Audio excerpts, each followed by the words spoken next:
자, 이번 강의는 SMPS 포드 고장 수리 점검의 부분에서 SMPS 파형 측정 포인트를 말씀드리겠습니다. 자, SMPS 파형을 측정하는 부분은 보통 우리가 한 3군데에서 4군데 되죠. 자, 여기 지금 그 회로도를 보면 낯이 많이 있죠. 하도 여러분들 많이 들어서 이 회로도에 보면 일단은 제일 중요한 부분이 이 스위칭 부분이라고 보시면 돼요. 이 스위칭이 돼야 제대로 돼서, 그죠? AC를 DC화해서, 아니, DC를 AC화해서 트랜스 1차 측에 넘겨줘야, 그죠? 2차 측에서, 2차 정률에서 우리가 원하는 전압을 뽑아 쓸 수 있는 거잖아요. 그죠? 중요한 게. 이 스위칭 부분이 중요하단 말이죠. 그래서 아까 전번 강의에 말씀드렸지만은, 2차 측이 전압이 안 나온다. 전압이 출렁거린다. 아니면 뭐 여러분들이 원하는 전압이 미달돼서 나온다. 그럴 때 뭐가 문제가 대충 있을 거다 하고 말씀을 드렸죠. 그래서 이제 그런 그 나름대로 고장의 어떤 그 이유를 가지고 우리가 이제 스코프로 측정을 해야 되겠죠. 왜 스코프로 측정해야 되면 테스터기는 전압을 측정하는 장비지 파형을 측정하는 장비는 아니에요. 근데 여기서 보면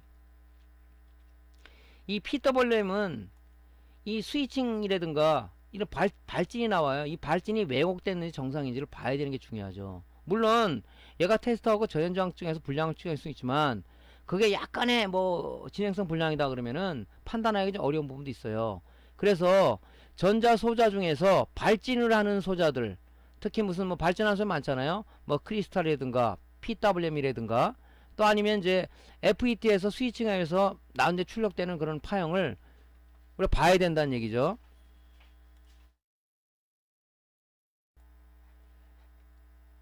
자, 그래서 파형 측정을 할 때는 우리가 PWM은 뭡니까? FET의 드레인에 걸려있는, 그죠? 이 310V를, 그죠? 스위칭 할 수 있게끔, 얘가 온오프 스위칭 할 수 있게끔 게이트에다가 온오프 신호를 주는 거죠. 바로 어떤 신호냐? 이런 신호예요. 그래서 요 아웃풋을 찍던가, 이 아웃풋하고 이 FET 게이트하고 연결되어 있지 않습니까? 여기가 싫다 그러면 여기다 찍으세요. 이렇게. 찍으면은 오시로스코프 상에 이렇게 발진 파형이 나와요.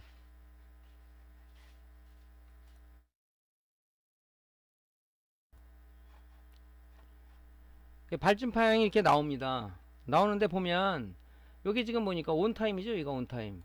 온타임. 여기가 오프예요. 온타임, 오프타임, 온타임, 오프타임, 온타임, 오프타임 이렇게 나옵니다. 그래서 LD757호라 그러면 얘가 그 스위칭 속도가 스위칭 주파수가 얼마냐 그 데이터시 나오죠. 그 스위칭 주파수를 가지고 그죠? 1초에 몇 번 온오프를 할 건인가 이게 나타나는 거예요. 이게. 그럼 이 신호가 이 게이트로 들어간다는 얘기죠. 이쪽 게이트로. FET는 드레인에 310V가 물려있지만 신호를 안 주면 얘는 소스나 드레인의 소스나 소스에 들어가서 전류가 못 흐르는 거죠. 얘는 스위칭 우리 스위칭 소자를 쓰기 때문에 TR도 마찬가지예요. 우리 TR 얘기했을 때 컬렉터에서 에미터로 전류가 흐르려면 베이스에다 어떤 바이어스 전압을 가해줘야 된다. 그런 개념이 똑같아요. 이 FET도 TR이기 때문에 전기효과 트랜지스터이기 때문에 게이트에다 어떤 이런 신호를 걸어줘야 얘가 스위칭 동작을 해서 그 DC를 AC화 만들어서 트랜스로 넘겨주는 작업을 하는 거죠. 이쪽에 넘겨주기 위해서 스위칭을 하는 거예요. 왜냐면 이 트랜스라는 것은 교류를 이용하는 소자의 교류. 이 변화하는 전류를 줘야 된다고 변화하는 전류를. 그죠? 마이너스 플러스만 변화하는 게 교류 아닙니까? XY 좌표로 봤을 때 교류는 바로 이런 거죠. 이게. 플러스 방향과 마이너스 방향이 수시로 변동하는 이런 우리 파형을 갖다가 우리가 교류라고 한다. 이걸 AC, 그죠? Alternating Current라고 얘기하는 거죠. 직류는 뭐예요? XY 좌표로 봤을 때 시간과 방향에 따라서 크기가 항상 일정한 거예요. 이게. 그죠? 이게 한쪽 방향밖에 없어. 이거 우리가 Direct Current 이래서 DC라고 얘기하는 겁니다. 직류. 그러니까 이게 굉장히 중요하죠. 스위칭을 주는 거죠.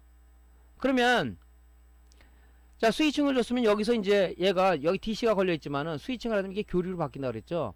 여기 드레인단, 이 드레인단의 파형을 딱 오시로서 찍어보면 바로 이런 파형이 나옵니다. 얘하고 반대 역상이 나오죠. 위상이 반대로 뒤집힌 이런 교류 파형이 나오는 겁니다. 이렇게 교류 파형이. 자, 직류에서 교류로 바뀌었으니까 트랜스 1차 쪽에 걸어주면은 1차 단에 이게 1차죠.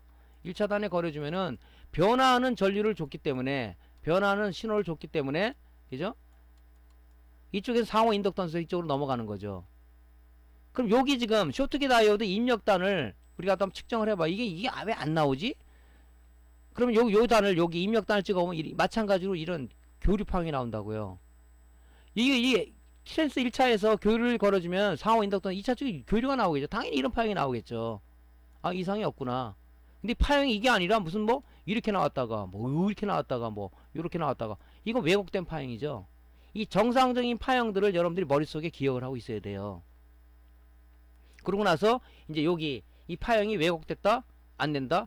그래서 이제 우리 오시로스코프를 쓰는 거예요. 발진되는 파형들은 가진 소자들은 이게 데이터 시세에서 요구하는 얘네들이 맞는 제조사에서 만든 그런 파형들이 정상적으로 나오고 있는지를 우리가 측정하기 위해서는 이 디지털 멀티 테스터기 갖고는 전압만 잴 수 도저히 잴 수 있는 방법이 없는 겁니다. 그래서 이런 파형을 재는 거는 발진 소자들은 반드시 오시로스코프로 재서 이 파형이 정상인지 왜곡인지를 판단하는 우리가 그 기준을 가지고 얘를 양부를 판정해야 된다 하는 얘기죠. 여기서 예를 들어서 이게 파형이 자꾸 이게 흔들리고 있다, 이 파형이 왜곡됐다 그러면 분명히 어떤 이 VC 전압이 공급되는 이게 문제가 됐던가 아니면 이 전압이 문제가 됐던가 하는 거예요. 그러니까 지금 LD7575 같은 경우는 맨 처음에 전압을 인가하게 되면 스타트 전압을 여기에서 저항 달아가지고 전압 강화시켜서 이 스타팅 전압을 여기 HV 단자에 주는 겁니다. 얘가 정상적으로 기동이 됐을 때 얘는 끊어지고 바로 여기서 이 트랜스 1차탄에 뽑은 요쪽에서 이 PWM VCC 콘덴서를 통해서 정상적으로 VCC를 공급되는 방식이죠, 이게. 그러니까 여기가 문제가 있던가 여기가 문제가 있어도 이 회로가 문제 있어도 이 전압이 이게 파형이 왜곡될 거란 말이죠. 그래서 오시로스코프 파형을 보고 아, 왜곡됐다, 아니다, 문제네 하고 이제 여러분들이 이제 또 수리를 하는 거겠죠. 자, 이거 이해되시죠? 예. 파형을 찍을 때는 보통 세 군데 네 군데다. 또 하나 찍을 때가 어디가 있냐면요, 지금 1차단에 이 교류 파형이 나오지 않습니까? 여기서 탭을 하나 따서 우리가 PWM 이 VCC로 공급돼 준다 그랬죠. 여기 고속 정류 다이오드 요 입력단 여기를 재봐도 아마 이런 파형이 나올 겁니다. 뭐 주로 많이 재지는 않지만 양부 판별을 하지만은 그래도 우리가 파형을 찍을 때 여기다 한번 찍어보세요. 왜냐면 여기에 회로가 여기에 문제가 있더라도 파형이 제대로 안 나올 거 아닙니까? 이런 파형이 여기 그 고속 정류기, 그죠? 패스트 렉티파이어 이 정류 다이오드 쪽에 한번 측정을 해보는 것도 뭐 파형 측정하는 방법이겠죠. 자, 이렇게 해서 파형 측정 포인트는 세 군데에서 네 군데 찍어보면 된다 하는 얘기죠.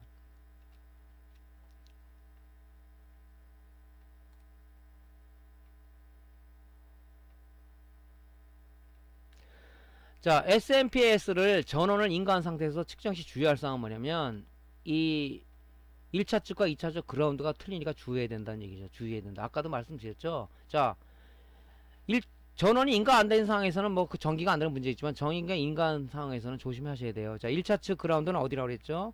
자, 이게 1차 측이고 이게 2차 측이에요. 이게 2차 측, 1차 측입니다. 대콘 마이너스, 콘덴서 마이너스 요 부분이 그라운드예요.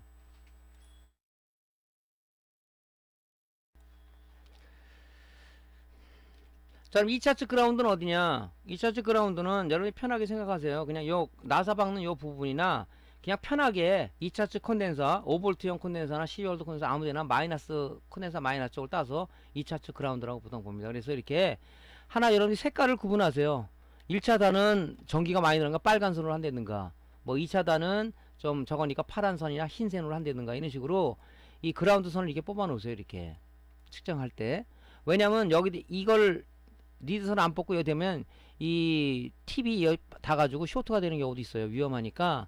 이게 지금 310V가 들어와 있지 않습니까? 이거 만지면 아유 사람 아주 찌릿합니다. 아주 그냥.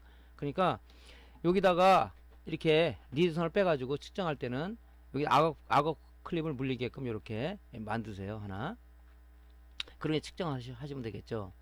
그러니까 이걸 안 다르면은 이 스코프 프로브가 아니면 테스트하기 리드봉이 자기도 모르게 힘을 주게 되면 미끄러져 가지고 여기 닿으면 쇼트가 되면 이 아무래도 이제 전자 소자들이 이제 소송이 될 가능성이 있지 않습니까? 그렇게 해야 되는 거고, 인버터 단 측정할 때는 여기도 인버터 콘덴서가 있지 않습니까? 여기 마이너스에 연결하든가 아니면은 1차단하고 2차단은 같이 연결되어 있으니까 얘도 그냥 2차단이라고 보시면 돼요. 인버터 질 때도 마찬가지. 여기다 그냥 대고 해도 됩니다. 근데 보통 귀찮으니까 여기다가 여기 이제 인버터 콘덴서 마이너스에다가 선 하나 뽑아서 요거는 파란색으로 해서 인버터의 접지다. 인버터단 접지다. 이렇게 쓰시면 되겠죠. 항상 요거는 측정할 때 이렇게 선을 배선을 이게 좀 뽑고 하세요. 저 같은 경우는 여러분들한테 이 공부 차원에서 말씀드리는 겁니다. 여러분들한테 이제 지금 이제 여러분들은 공부하는 단계잖아요. 입문하는 단계이기 때문에 제가 이렇게 하나 만들려고 권장을 하고 싶습니다. 이건 여러분들 교육하기 위해서 하나 만든 건데요. 자, 이렇게 아크릴판에다가 이렇게 이거 제가 구멍 이거 내느라고 혼났습니다. 이 측정을 해야 되니까 아크릴판을 뚫어야 되잖아요. 이렇게 그래서 뚫어 가지고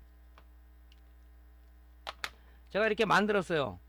자, 이 접지는 나사를 이렇게 박아가지고 여기다가 이렇게 이 선을 따가지고 여기다 찍게끔 이렇게 만들었어요. 여기다 나사를 여기 1차 접지, 여기 2차 접지, 그죠? 이렇게 만들었어요. 그래서 뭐 테스타로만 찍는 것보다는 여러분 테스타 찍으면 힘들잖아. 그래서 볼트메타를 다 달아가지고 이 부분은 이제 12V 넣게 되면 12V 제대로 들어오는구나. 요거는 이제 뭐 5V형 들어오는구나. 그리고 이제 여기 지금 인버터까지 켜봐야 되잖아요. CCFL을 달아가지고 그래서 강제 인가 그 온오프 강제 신호를 집어넣는 만들어서 들어가면 이제 여기에 전압이 나타나게끔 이렇게 만들었어요. 그러니까 여러분들이 지금 수리할 때는 이렇게 못하지만 여러분이 공부용 스타디용 지구를 이렇게 만들어 놓으신다면 여러분들이 공부하기가 좋지 않습니까? 그래가지고 이 뒤집어 가지고 이 나사 지지대를 이렇게 만들어 놨어요. 이게 딱 편하게 딱 고정이 된다고. 이렇게 여기서 이제 스코프 놓고 여기다가 이제 뭐 접지를 물리고 1차단 될 때 뭐 SMP 일 때 여기다 물리고 해서 측정을 해보고.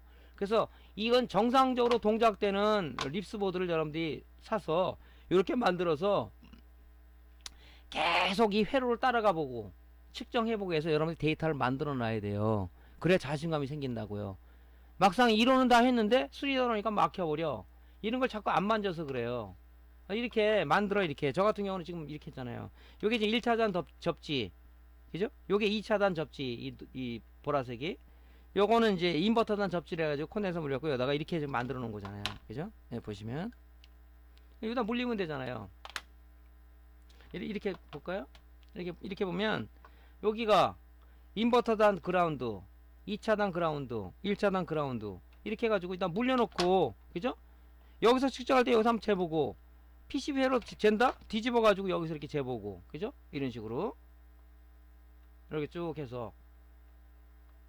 그래서 공부 차원에서는 이렇게 만들어 놓으면은 여러분들이 뭐 갖다 놓고 막 하는 것보다는 하나에서 딱 놓고, 그죠? 뭐 디지털 테스트 하기는 찍을 필요가 없잖아요. 이게 나오니까 정상이다, 그죠? 파형 잴 때 파형 한번 재보고 이런 식으로 만들어 놓으면 좀 편할 것 같습니다. 그래서 제가 이 교육하기 위해서 제가 만든 거예요. 지금 아크릴판으로 제가 뭐 레이저 가공기가 있으면 좋지만 뭐 업체에 부탁해도 이건 수량 작동 안 해주더라고요. 그래서 제가 드릴로 뚫어 가지고 셋업으로 잘라가면서 이거하고 이 두 개를 만들었어요. 제가 이 두 개를. 이거는 이제 그 LED TV형 립스보드거든요. 예, LED 모니터형 립스보드거든요. 이런 식으로 뚫어가지고 이렇게 만들었어요. 예, 재단을 해서. 여러분들도 만들 때는 굉장히 좀 어려워요. 만들고 나면 참 보람을 느낍니다. 참 편한데 내가 여러분의 데이터를 만드는 거잖아요 지금. 그러니까 편하단 말이지. 자, 그래서 그렇게 해서 이제 여러분들이 접지를 만들어 놓으시고요. 자, 여기 이제 보면 보통 뭐 부품들이 지금 립스보드 쪽은 보면 부품들이 뒤쪽에 이렇게 붙어 있어요. FET가 단독, 뭐 피터름 단독되어 있는 것은 보통 이 피터름이 보드 뒤에 붙어 있습니다. 대부분이 이제 인버터 파트는 뒤에 이 FET하고 PWM하고 FET가 붙어 있어요. 어차피 뒤집어서 측정을 해야 되겠죠. 예, 그래서 이렇게 되어 있습니다. 자, 이렇게 해서 좀 만드시고요. 지금 말씀드린 이겁니다. 이렇게 좀 만들면은 여러분이 편하지 않겠냐, 그죠? 그래서 이 나사를 봐가지고 그라운드 여기다 이게 악어잭을 클립 물리면 되잖아요. 이런 식으로 만들어 놓으면 편하다. 요건 제가 아마 늦게 사진을 전에 찍은 거 같네요. 여기 보면 이제 그 PWM VCC 공급되는 전압을 표시되게끔 볼트메타를 달아놨는데 그걸 제가 안 만들어 놓은 것 같습니다. 이 전에 사진을 찍은 거 같네 이거는. 자, SMPS 전압 측정 포인트입니다. 자, 220V를 인가한 상태에서 이제 찍어보는 거죠. 브리지 다이오드 쪽에 220V가 제대로 들어가고 있나 측정해보는 거죠. 브리지 다이오드 쪽에. 브리지 다이오드 쪽은 보면 우리가 2번, 3번으로 220V가 들어가서 1번, 4번으로 DC 310V가 나온다고 얘기했죠. 자, 입력단을 측정을 해보는 거죠. 디지털 테스터기에 이건 교류잖아요. DC에다 놓고면 안 되겠죠. ACV라는 디지털 테스터기에 교류 모드로 설정을 해놓고 테스터기 하나를 입력 V 220V가 두 개 라인이 들어가잖아요. 한 라인에 물리고 여기 한 라인에 물려서 측정했을 때 215.2V가 나왔네요. 우리나라는 아침과 저녁에 전압가가 있습니다. 그죠? 전압가가 있기 때문에 뭐 210V 이상이 나오면 정상이겠죠. 자, 이런 전압을 측정해 보는 거죠. 근데 여기 측정해 봤더니 이게 안 나와. 그럼 어디 쪽에 문제가 있는 거죠. 그죠? 입력되는 쪽에. 그쪽을 이제 훑어보면 되겠죠. 자, 여기 전압 측정을 지금 하는 측정 포인트를 말씀드리는 겁니다. 자, 대전압 콘덴서에 310V가 걸리는지 300V에서 310V가 걸리는지를 봐야 돼요. 그러면 대전압 콘덴서 즉 디지털 테스터기에 DC 모드로 설정을 하고, 자, 데컨에 마이너스, 어차피 접지가 얘는 1차 측이니까 그죠? 대전압 콘덴서죠. 여기다 대고 플러스 봉을 대전압 콘덴서 플러스에 했을 때 보통 290에서 310V가 나와요. 이게 정상이라고 봐야 되겠죠. 근데 이제 요런 부분들도 나오는 요 부분들도 지금 여기 쓴 제가 이 측정한 이 립스 보드를 보면 콘덴서가 아주 저질 콘덴서를 써놨어요. 이걸 요거를 지금 뭐 그냥 브랜드 거 장시간용을 꽂으면 이게 좀 올라갈 겁니다. 한 300 한 5V 이상으로 올라갈 거예요. 네, 그렇다고 치고 여러분들이 보시면 될 것 같습니다. 나는 310V 하는데 왜 강사님 거는 왜 200, 그 불량 갖고 우리한테 얘기해 준 게 이렇게 얘기하지 마시고 보통 이렇게 나올 수도 있어요.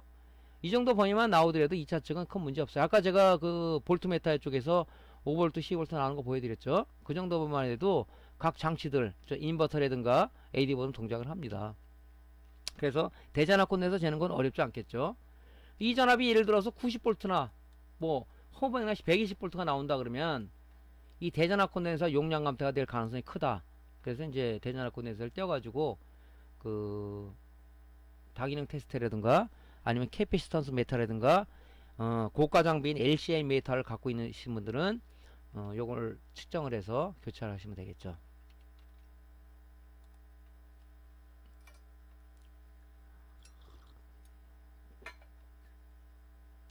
자, FET가 지금 드레인에 스위칭을 해가지고, 1차 정류를 해가지고, 그죠? 대전압 콘덴서에서 어떻게 들어간다 그랬죠? 대전압 콘덴서 310V가 어디로 간다 그랬죠? 제가 말씀드렸죠. 이 회로가 연상이 돼야 돼요. 대전압 콘덴서에서 310V가, 그죠? 310V가 트랜스 1차단을 거쳐서 1차단하고 어디 연결되어 있어요? FET 드레인하고 연결되어 있죠? 드레인하고. 이게 FET라 그러면, 그죠? 여기 드레인하고 연결되어 있는 겁니다. 이렇게. 이게 드레인하고. 그죠? 이 드레인에 대기하고 있는지를 이 테스트를 찍어봐야 되잖아요. 그죠? 여기 왔는데 여기 찍어봐야 돼. 1차단을. 드레인단을. 그랬더니 290V 거의 가깝게 와 있네요. 정상이라고 봐야 되겠죠. 자, 이때 접지는 어디? 1차단이니까. 여기다 찍고 하면 안 되겠죠. 2차단에다가. 자, 데컨의 마이너스. 1차단 접지 데콘의 마이너스에 흑색 리드몽을 대고 적색 리드몽을 FET 드레인단에 이게 이 GDS니까 여기겠죠. 여기다 댔을 때 이 전압이 나와야 된다. 그죠? 7N65A라는 이 지금 이 FET를 쓰고 있는데요. 얘는 그 VD 650V 7A짜리 그 소자입니다. 예.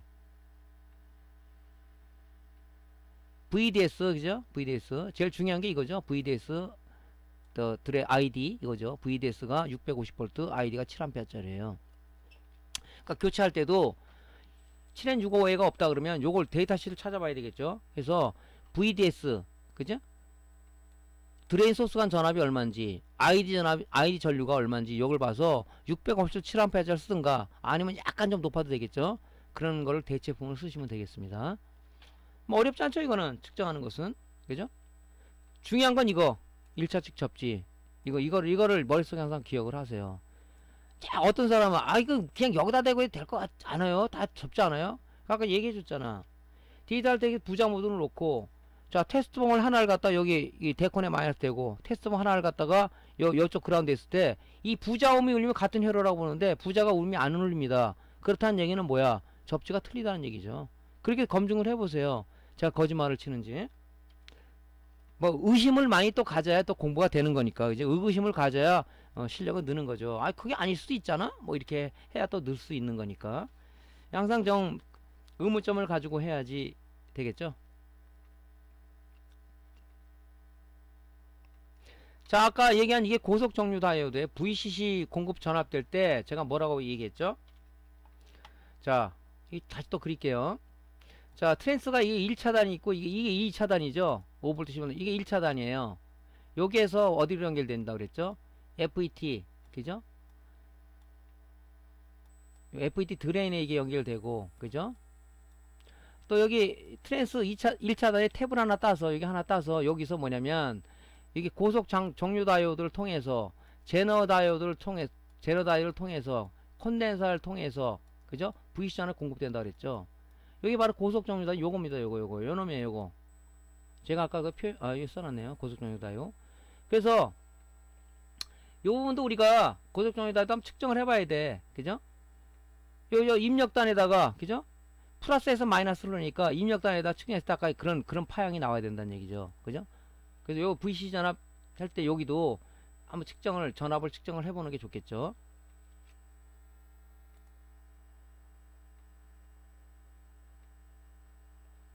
자, 그 다음에 항상 우리가 이 PWM VCC 전압 공급 문제를 우리가 간과하는 부분도 있어요. 다른 데 뒤지고 초보자들은 이 VCC 전압 공급을 재보는 거죠. PWM이라는 그 소자는 그죠? 능동 소자로서 어떤 입력에 바이어스 전압을 걸어줘야 얘가 내부 발진 동작을 하는 소자다 하는 거죠. 그죠? 그래서 이 디지털 테스터기에 DC 모드를 놓고 그죠?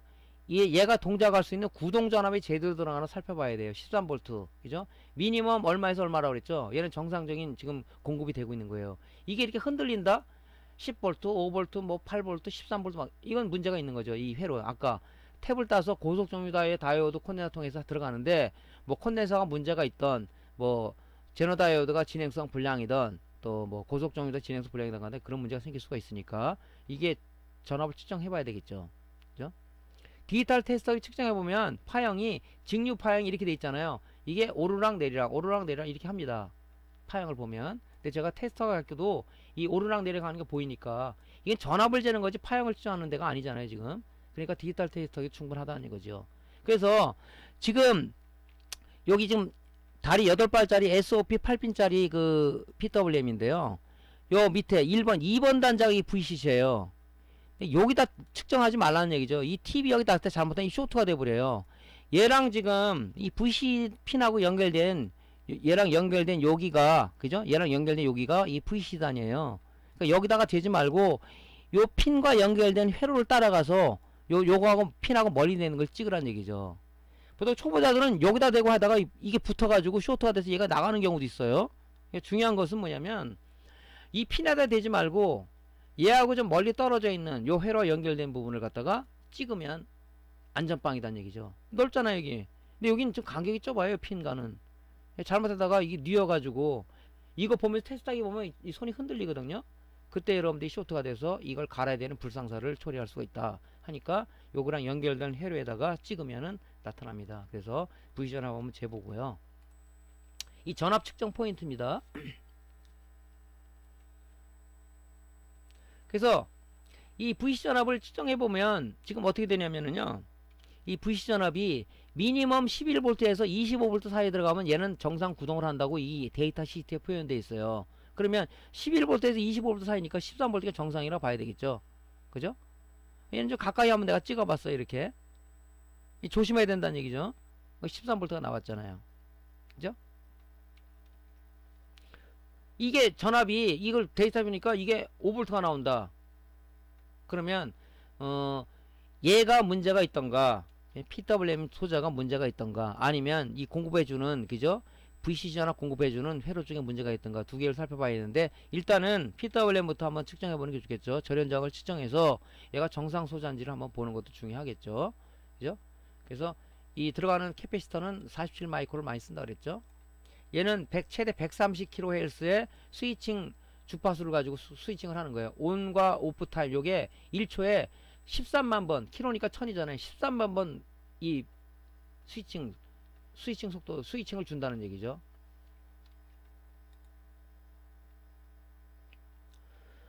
자, 2차단 쇼트기 대 12V단 전압을 한번 측정해 보는 거죠. 자, 쇼트기 다이오드는 아까 제가 말씀드렸죠. 누님이 말씀하는 거예요. 다리가 3개 나와 있다 그랬죠. 이렇게. 자, 1번, 2번, 3번인데, 그죠? 1번, 3번으로 AC가 들어가서 가운데 2번으로다가 DC가 나오는 거죠. 그죠? 자, 여기 보면 쇼트기 다이오드 두 개가 있어요.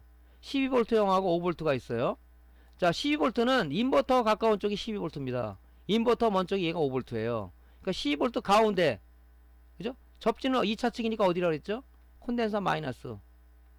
그죠? 여기다 찍게 물리기 위해서 연결해 놨는데 그냥 여러분들 보여주기 위해서 찍었습니다. 여기다 찍고 쇼트기 다이오드 가운데서 12V가 나오잖아요. 이쪽 양쪽으로 AC가 들어가서 트랜스 2차단을 거쳐서, 그죠? 여기하고 지금 물린 거 아닙니까? 요 가운데 여기하고 물린 거 아니에요. 가운데다가 요 측정하면 여기 DC가 나온단 말이죠. 12.48V가 나왔어요. 정상이죠? 네. 이 쇼트기다 이렇게 측정해 보는 겁니다. 전압이 안 나오네? 그러면 이제 안 나오는 원인을 찾아서 여러분 추적을 해야 되겠죠. MBR 20100 이걸 또 많이 써요. 12V단에는 MBR 200의 데이터 시트를 보면, 그죠? 100V 20A 짜리입니다. 이게 제가 이 데이터 시트 일부분을 오려가지고 저기다 붙여놓은 거예요. 이렇게 보시라고. 그러니까 데이터 시트를 꼭 찾아보세요. 지금 여기 측정한 소자가 보면 나오잖아요. 이게 그럼 얘가 MBR 2010이라면 데이터 시트 찾아보면 나와요. 그러면 이게 몇 볼트 몇 암페어짜리냐, 이걸 많이 교체한다 그러면 이 값을 하든가 이거 좀 높든가. 미달되면 안 되겠죠. 아, 미달돼도 괜찮아. 미달돼도 되는 게 있어요. 근데 설계자가, 이 립소고 설계한 자가 이쪽이 돼야 어떤 상황에서도 안전하게 돌아간다, 이걸 규정해 놨기 때문에 우리가 그 규정, 설계자가 아니기 때문에 설계자의 의도에 따라주는 것이 나는 좋다고 생각을 해요. 저는. 그러니까 얘하고 같은 규격이든가 조금 높든가 낮은 거는 가능한 쓰지 말라고 여러분들한테 권장을 하고 싶습니다.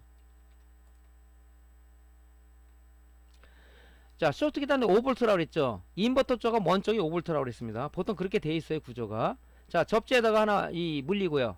뒤에 딸 테스터기 2차 측에 하나는 여기 양쪽 1번 3번으로 AC가 들어가서 가운데 2번 단자로다가 DC가 나오는 거잖아요.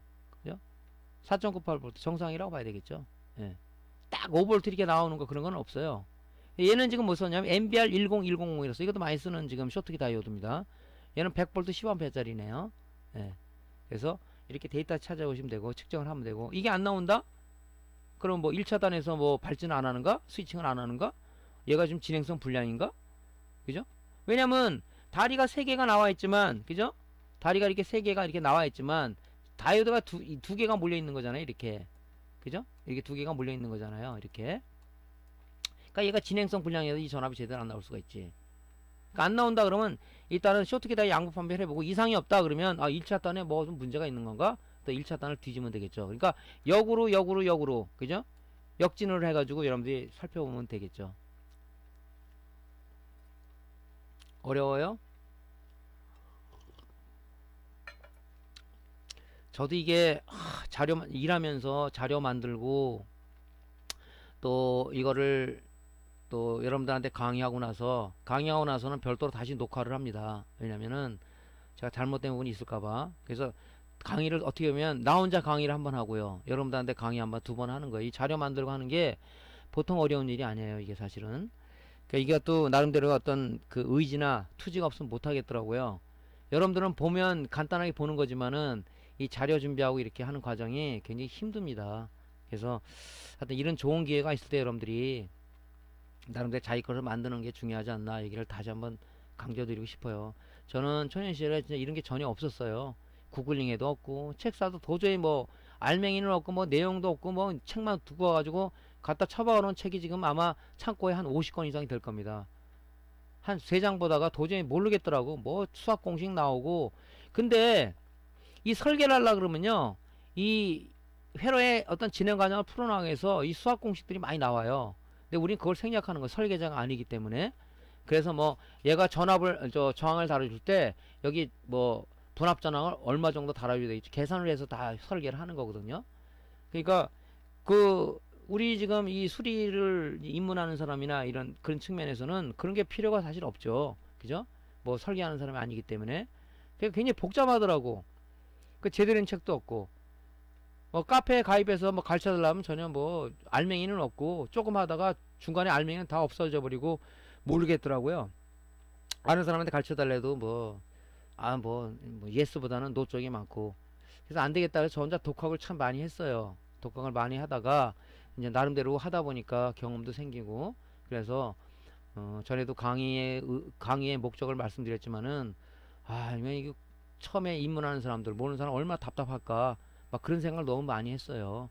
진짜. 그래서 내가 기본, 이 사람이 수리할 수 있는 단계까지 갈 수 있는 기본 베이스를 어떻게 하면 구현해 줄까 하다가, 그래, 유튜브 쪽으로 아니면 내 카페를 통해서 뭐 차별 없이 강의를 좀 듣게 해서 저변 확대를 시키자. 근데 이 기술 세계가 말이죠, 그렇습니다. 절대 자기가 어렵게 배우거나 아는 거는 노출을 안 하려고 그러는 것이 특징 중에 하나의 기술 세계가. 근데 요즘 세상이 많이 바뀌었죠. 뭐 기술 카페라든가 특히 유튜브 쪽에 자료 공개가 되고 있기 때문에 아마 저같이 이런 걸 다 공개해 놓은 사람은 아마 없을 겁니다. 해더라도 안에 알맹이가 없어요. 그죠? 중요한 부분은 빼버리고 하는 경우가 많기 때문에. 또 그게 그렇게 할 만한 이유가 우리가 감정을 살 일이 아니라, 그 사람도 얼마나 노력해서 어렵게 배웠겠습니까? 하냐, 유튜브를 보는 사람들은 간단하게, 그죠? 간단하게 진짜 배울 수 있는 그런 기회인데, 그걸 어렵게 배워가지고 또 간단하게 전수를 해주겠습니까? 안 해주죠. 그거는 사람의 마음이, 심리가 다 그럴 것 같아요. 그죠? 또 가르쳐주면은 나의 경쟁자가 생긴다는 그런 생각을 또 가지고 계신 게 기술 세계에 있는 분들의 마음이 아닐까. 근데 저는 좀 생각이 약간은 좀 틀립니다. 이 강의를 보고 욕하는 사람도 분명히 있을 거예요.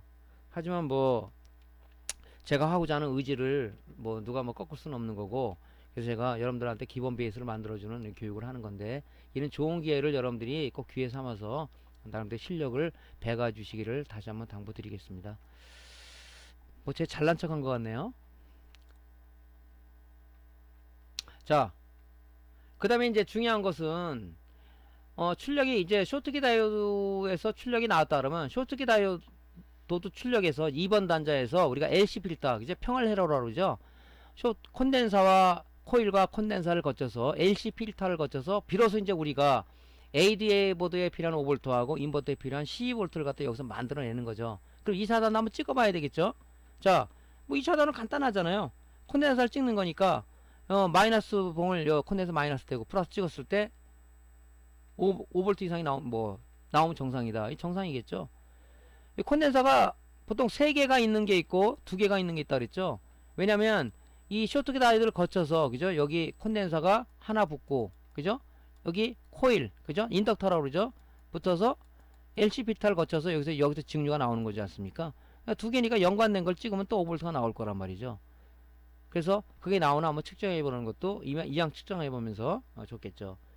그래서 우리가 전압을 집어넣었을 때 이 5V, 12V가 나온다. 그 립스보드는 아무 이상이 없는 거예요.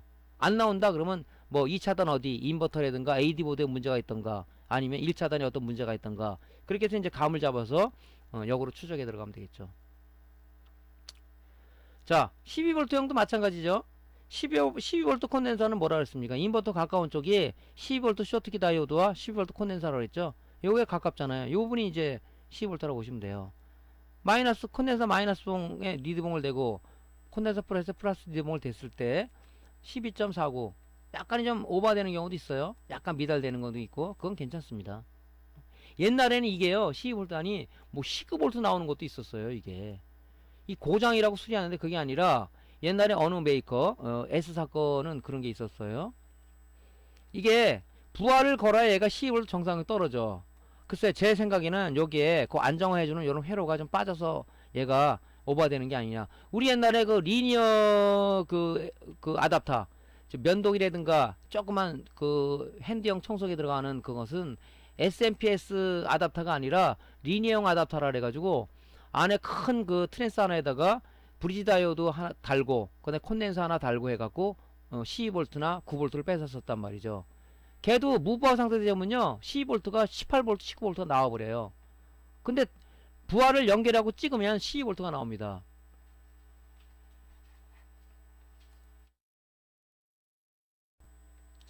아마 그것이 이제 이쪽 회로 부분에 뭐 안정화하는 그런 부분이 없어서 그렇지 않나 그런 생각도 합니다. 예. 그래서 뭐 조금 약간 오버되는 것은 신경 안 쓰셔도 됩니다.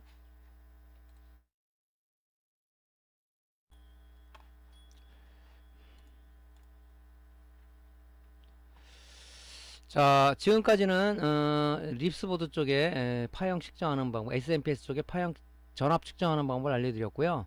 자, 다음 시간에는 파형 측정하는 방법을 이어서 하도록 하겠습니다. 자, 오늘 강의 들어 수고 많으셨고요. 강의 도움 주셨으면은 구독, 클릭과 좋아요 버튼 한번 눌러주시고요. 다음 시간에 다시 뵙도록 하겠습니다. 감사합니다.